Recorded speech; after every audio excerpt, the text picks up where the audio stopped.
Good morning everyone. आज हम बात करने जा रहे हैं लास्ट बची हुई दो पावर्स की, वित्तीय शक्तियाँ और राष्ट्रपति की न्यायिक शक्तियों के बारे में।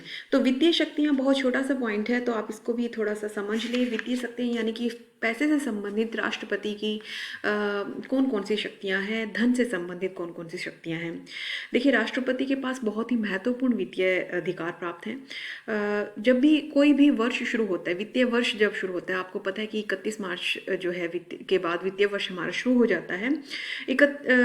प्रत्येक वित्तीय वर्ष शुरू होने से पूर्व राष्ट्रपति संसद के सामने एक वार्षिक बजट का जो है भाषण देता है, जो सरकार पूरे वर्ष का जो वित्तीय लेखा जोखा है, कितना धन खर्च होने वाला है, ये सारा वित्तीय लोखा, कौन कौन सी योजनाएं शुरू होने वाली हैं, किन किन योजनाओं पे कितना धन खर्च होगा, किसको कितना एलोकेशन होगा योजना को, ये देश जो चलाने के लिए कितने धन की आवश्यकता है, ये पूरा जो है वार्षिक होता है, उसमें पूरा विवरण दिया जाता है। तो इस वार्षिक बजट पेश होने से पहले जो पहला भाषण है, जो कि एक तरह से छोटा ये कहेगी कि बजट के बारे में एक संक्षेप में ड्राफ्ट प्रस्तुत करने का काम जो है राष्ट्रपति करते हैं। इसके अलावा वित्तीय वर्ष शुरू होने से पहले ही अनुपूरक बजट भी, अनुपूरक बजट वो होता है, मान लीजिए पिछले साल का जो बजट दिया है वो बजट पूरा खर्च हो चुका और उसमें वो योजनाएं जो है अभी भी धन लगाना बाकी है, तो कुछ धन की कमी पड़ रही है। ऐसे में थोड़ा सा और राष्ट्रपति अपनी संचित निधि से जो है धन निकाल कर सरकार को देते हैं, तो उसको अनुपूरक बजट कहते हैं, जिसे एक सप्लीमेंट्री की तरह भी कहा जा सकता है कि सप्लीमेंट्री है। जब कोई भी योजना, फॉर एग्जांपल कोई एक योजना है, उसमें सरकार ने पूरे साल के लिए 1 करोड़ रुपए दिए हैं कि 1 करोड़ रुपए खर्च करना है, लेकिन वो 7 महीने में ही 1 करोड़ रुपया खर्च हो गया, तो बाकी के जो 5 महीने हैं वो कैसे चलेंगे। तो उस 5 महीने के लिए भी अलग से बजट निकाला जाएगा, जैसे 25 लाख। तो इस तरह से क्या है कि राष्ट्रपति इस तरह के बजट, अनुपूरक बजट निकालने की परमिशन राष्ट्रपति से ही दी जाती है। इसके अलावा कोई भी धन विधेयक पास करना हो, जिसे हम इंग्लिश में मनी बिल कहते हैं, वो राष्ट्रपति की पूर्व अनुमति के बिना लोकसभा में पेश नहीं किया जा सकता। पहले मैंने ये भी बताया था कि जो राज्य की सीमाओं को बदलना, नए राज्यों का निर्माण करना, कई क्षेत्रों का नाम बदलना, ये सारे राष्ट्रपति की पूर्व अनुमति जरूरी होती है। इसी तरह से धन विधेयक, कई बार एमसीक्यू में पूछा गया कि धन विधेयक के लिए पूर्व अनुमति जो है राष्ट्रपति की होना बहुत जरूरी है। इसके अलावा मैंने बताई दिया 3-4 आपको शब्द याद रखने हैं। पूरक यानी सप्लीमेंट्री, अतिरिक्त यानी कि एडिशनल, और एक्सेप्शनल अनुदान जो है, यानी कि जो ये अनुदान है जो राज्य सरकारों द्वारा मांग किए जाते हैं, ये सारे जो अनुदान है पैसों से संबंधित, ये भी राष्ट्रपति की पूर्व अनुमति इनके लिए जरूरी है। इसके अलावा एक वित्त आयोग होता है, जिसको आप आगे जाके पढ़ेंगे। वित्त आयोग का महत्वपूर्ण काम ये होता है कि राज्य और केंद्र सरकारों के बीच करों का बंटवारा करना है, कि किस कर का धन राज्य सरकार के पास जाएगा, कौन से कर का धन केंद्र सरकार के पास जाएगा। इन करों का बंटवारा करने का काम वित्त आयोग का है। तो इस वित्त आयोग के अध्यक्ष और अन्य सदस्यों की नियुक्ति जो है राष्ट्रपति द्वारा की जाती है।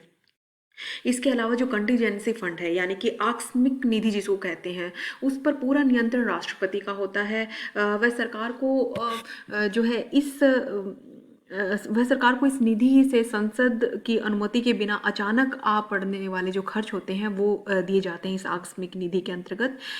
इसके अलावा मैं बता ही चुकी हूँ कि जब किसी भी पैसे से संबंधित धन विधेयक और संविधान संशोधन विधेयक को छोड़कर कोई भी विधेयक अगर राष्ट्रपति के पास आता है, तो राष्ट्रपति के पास कुछ पावर्स होती हैं, कि 3 तरह की पावर होती हैं। मैं फिर से रिपीट कर रही हूँ कि धन विधेयक और संविधान संशोधन विधेयक को छोड़कर इसके अलावा जो भी विधेयक है, वित्त विधेयक हैं या साधारण विधेयक हैं, जो भी ऐसे कई सारे विधेयक जो पास होते हैं, कानून बनते हैं आगे जाकर, इनको लेकर राष्ट्रपति के पास 3 पावर हैं। या तो वो विधेयकों को जब लोकसभा राज्यसभा में पास होकर वो जो है राष्ट्रपति के पास आते हैं, जो बिल, उन पर साइन करने के लिए मना कर दें, या तो उनको स्वीकार कर ले। पहली स्थिति ये होती है, या तो उनको स्वीकार कर ले, ये कि उनके पास शक्ति है, या फिर उनको स्वीकार ना करें और वापस पुनर्विचार के लिए लोकसभा या राज्यसभा या संसद को कहें तो वापस भेज दें। तो हालांकि जब पुनर्विचार हो जाता है वापस भेजने के बाद संसद के अंदर, तो वो बिल जब वापस राष्ट्रपति के पास जाएंगे, इससे में राष्ट्रपति को उस पर साइन करने ही पड़ते हैं। इसके अलावा राष्ट्रपति कुछ विधेयकों को अपने पास सुरक्षित भी रख सकता है विचार विमर्श करने के लिए। कितने समय तक रखेगा ये बताया नहीं गया है। तो इस तरह की 3 पावर्स जो है अनुच्छेद 111 के अंतर्गत 3 जो है शक्तियां या विकल्प कहें राष्ट्रपति को विधेयकों के बारे में दिए गए हैं। पहला कि वह विधेयक पर अपनी स्वीकृति दे सकता है, दूसरा वह विधेयक पर अपनी स्वीकृति सुरक्षित रख सकता है, तीसरा वह विधेयक को संसद के पुनर्विचार के लिए वापस भेज सकता है। अब आते हैं एक महत्वपूर्ण अधिकार पर जिसे कहते हैं वीटो पावर। ये वीटो की शक्तियाँ क्या है? वीटो पावर्स क्या होते वीटो पावर्स क्या होती हैं? देखिए, वीटो पावर्स जो है एक बहुत ही इम्पोर्टेंट शक्तियों के अंतर्गत आता है, जिसके अंतर्गत हमारे राष्ट्रपति को 3 प्रकार की वीटो मिली हुई है। एक है पूर्ण वीटो जिसे एब्सोल्यूट वीटो कहा जाता है, एक है निलंबनकारी वीटो जिसे जिसे इंग्लिश में सस्पेंशन वीटो कहा जाता है, एक है जेबी वीटो यानी कि पॉकेट वीटो।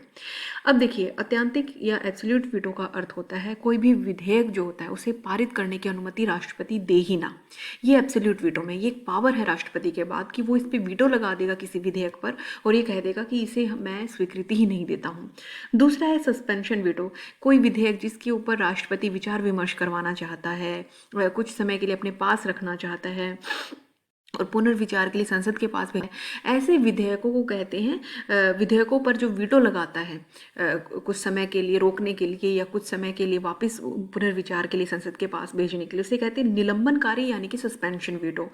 तीसरी प्रकार की वीटो आती है जेबी वीटो, पॉकेट वीटो, यानी जेब में रख लेना किसी विधेयक को, जेब में रखो और भूल जाओ। इस तरह के विधेयक क्या होते हैं? राष्ट्रपति को लगता है कि वो ये विधेयक नहीं पारित करवाना चाहते हैं, वो नहीं चाहते कि ये पूरे देश में लागू हो ये कानून, तो ऐसे में वो जो विधेयक है वो अपनी पॉकेट में यानी कि पॉकेट वीटो लगा देते हैं। उस वीटो को अपने पास रख के उसे भूल ही जाते हैं। वो ना तो संसद के पास वापस भेजते हैं उसको, उनको पता है कि संसद के पास भेजेंगे तो ये फिर से पारित हो जाएगा, पुनर्विचार के लिए आएगा आपके पास, होगा संसद में और फिर वापस आपके पास आएगा तो आपको साइन करने ही पड़ेंगे, यानी कि राष्ट्रपति को साइन करने ही पड़ेंगे। ऐसे में क्या करेंगे वो? ऐसे में वो कर क्या है कि जो उस विधेयक को अपने पास अपनी पॉकेट में रख लेते हैं। इस तरह का एक 1986 में पारित भारतीय डाक संशोधन विधेयक, जो उसमें राष्ट्रपति ज्ञानी जैल सिंह थे, उन्होंने अपनी पॉकेट में ये विधेयक को रख लिया था। तो आप ये एमसीक्यू के तौर पे रखेंगे, याद रखें कि 1986 में एक डाक विभाग का विधेयक था जिसे उस टाइम के राष्ट्रपति ज्ञानी जैल सिंह ने अपनी पॉकेट में रख लिया था। तो वो जो विधेयक जब तक सरकार चली नहीं गई तब तक वो निकाल कर ही नहीं लाए, तो वो पास भी नहीं हुआ। तो इस तरह से आप ये जो है रखेंगे ध्यान। तो ये 3 प्रकार की वीटोज को, जो कि ये वीटो पावर है, हमने अमेरिका के संविधान से, अमेरिका के राष्ट्रपति से प्रभावित होकर ली हैं। अब हम आते हैं एक इम्पोर्टेंट पर, न्यायिक शक्तियाँ कौन कौन सी है राष्ट्रपति। तो राष्ट्रपति की न्यायिक शक्तियों में सबसे पहले जो है हम उनकी क्षमा करने की शक्ति, यानी कि जुडिशल पावर में सबसे पहले राष्ट्रपति की न्यायिक शक्तियों में हम क्षमादान की शक्ति को पढ़ेंगे। यानी कि कोई दंड, जैसे मृत्यु दंड मिला हुआ है, उस मृत्यु दंड को जो है क्षमा करने की जो अधिकार है वो सिर्फ भारत के राष्ट्रपति को है। मृत्युदंड जब ये सिद्ध होकर आ गया हो उच्च न्यायालय और सुप्रीम कोर्ट में कि इस व्यक्ति को मृत्युदंड देगा, तो उसके बाद जो लास्ट पिटिशन है वो व्यक्ति जिसे मृत्युदंड मिला है वो राष्ट्रपति को डाल सकते हैं और राष्ट्रपति को पूर्ण अधिकार होता है कि वो उस पर क्या डिसीजन लेते हैं। वो मृत्युदंड को माफ़ भी कर सकते हैं। उस पर डिसीजन लेने की भी देखिए 5 तरह की है। क्षमादान यानी कि पार्डन, विराम यानी कि कम्यूटिंग यानी कि लघुकरण, रेमिशन यानी कि जो है यानी परिविलंबन। अब इसका मतलब समझिए कि क्या होता है। क्षमादान, राष्ट्रपति जो है किसी भी दंड को, जो मृत्यु दंड मान लो किसी को मिला, उसको पूरी तरह से क्षमा कर सकता है, उसे दंड से मुक्त कर सकता है। वो आती है आपकी पार्डन यानी कि क्षमादान के अंतर्गत न्यायिक शक्ति राष्ट्रपति की। दूसरी है लघुकरण करना, यानी कि किसी दंड का जो है को हल्का कर देना। किसी को मृत्यु दंड मिली है तो उसको आजीवन कारावास के रूप में बदल देना, किसी को आजीवन कारावास मिला है तो उसको कठोर 10 साल की सजा दे देना। इस तरह से क्या है, लघुकरण कर देना, यानी कि सजा को लघु यानी छोटा कर देना। ये शक्ति भी राष्ट्रपति के पास है। उसके बाद आते हैं परिहार यानी कि रेमिशन। इसके अंतर्गत क्या होता है कि विशेष परिस्थितियों के अंतर्गत किसी दंड पर रोक लगा देना। जैसे कि कोई गर्भवती महिला है, सजा के दौरान किसी को सजा मिली हुई है गर्भवती महिला को, और पीक टाइम पर जब उनकी डिलीवरी होने वाली है, ऐसे में राष्ट्रपति को ये पूरी पावर है कि उसके जो दंड है उसके ऊपर वो विराम लगा दे, कुछ समय के लिए उसके दंड को रोक दे, ताकि वो एक नॉर्मल इंसान की तरह वो जो परिस्थितियाँ उन परिस्थितियों से निकल सके। तो परिहार विशेष परिस्थितियों में ही लागू होता है। इसके बाद आते हैं विराम। हाँ सॉरी, परिहार, मैं माफ़ी चाहूँगी, विराम का मैंने अभी एक्सप्लेन किया, जिसे इंग्लिश में रेमिशन कहते हैं, कि विशेष परिस्थितियों को देखते हुए दंड की कार्यवाही को कुछ समय के लिए रोक देना, जैसे गर्भवती महिला के लिए। तो ये विराम रेमिशन में आता, इसमें सॉरी रेस्पाइट में आता है। अब हम रेमिशन यानी कि परिहार के बारे में पढ़ लेते हैं। यहाँ पे होता है कि दंड की प्रकृति को बदल दिया जाता है। यानी कि मान लो कि दंड मिला हुआ है कठोर कारावास का, और राष्ट्रपति उसकी प्रकृति को बदल दे, कठोर की बजाय क्या करे, सिंपल कारावास की सजा दे दे। तो 10 साल का जिसको कारावास मिला है, अब वो क्या करेगा, 10 साल कठोर कारावास नहीं, सिंपल उसको कारावास दिया जाएगा, या 10 साल से जो है उसको 1 वर्ष का कारावास कठोर दे दिया जाएगा। प्रकृति को बदल दिया जाता है, यानी जो नेचर है उसको बदल दिया जाएगा परिहार में। अब 5वीं है प्रतिलंबन। किसी परिस्थिति के कारण अपराधी को दिए गए दंड को पालन करने से रोकना, केवल दंड के पालन करने में विलंब करने के लिए किया जाता है। ये जो है कि सिर्फ रेप्राइव में यानी परिविलंबन में क्या होगा, सिर्फ विलंब किया जाएगा दंड को लागू होने में। तो इस तरह से दंड को लागू होने में विलंब करना इस प्रतिलंबन के अंतर्गत आता है। इसके अलावा जो न्यायिक शक्तियाँ और कौन कौन सी हो सकती है जुडिशियल पावर में, सबसे पहले तो उच्च न्यायालय और उच्चतम न्यायालय के जो न्यायाधीश हैं, मुख्य न्यायाधीश हैं, इनकी नियुक्ति राष्ट्रपति द्वारा की जाती है। एक इंपॉर्टेंट जुडिशियल पावर है। सेकंड नंबर पे आपको ये जो क्षमादान की शक्ति है, ये पांचों के पांचों याद करनी। इसके बाद जो सेकंड पॉइंट आप जुडिशियल पावर में लिखोगे, यही लिखोगे कि उच्च न्यायालय और सर्वोच्च न्यायालय के न्यायाधीशों की नियुक्ति करता है। इसके अलावा एक अनुच्छेद 143 है, जिसके अंतर्गत राष्ट्रपति जो है किसी भी सार्वजनिक महत्व के मुद्दे से रिलेटेड कोई मशवरा चाहता है तो सुप्रीम कोर्ट से मांग सकता है। जैसे कि बाबरी मस्जिद के मामले में राष्ट्रपति ने सलाह मांगी थी 143 अनुच्छेद के अंतर्गत सुप्रीम कोर्ट से कि वो मुझे सलाह दे। हालांकि सलाह मिलने के बाद राष्ट्रपति उसको माने या ना माने, पूरी तरह से राष्ट्रपति भी निर्भर करता है। और ये भी है कि उस सार्वजनिक महत्व के विषय में राष्ट्रपति को सुप्रीम कोर्ट सलाह देना चाहे या ना देना चाहिए, सुप्रीम कोर्ट का होगा। तो इस तरह की जुडिशियल इश्यूज जो है, ये भी एक आर्टिकल 143 आपको याद रखना है, बुक में पेज नंबर A91 पे भी है ये।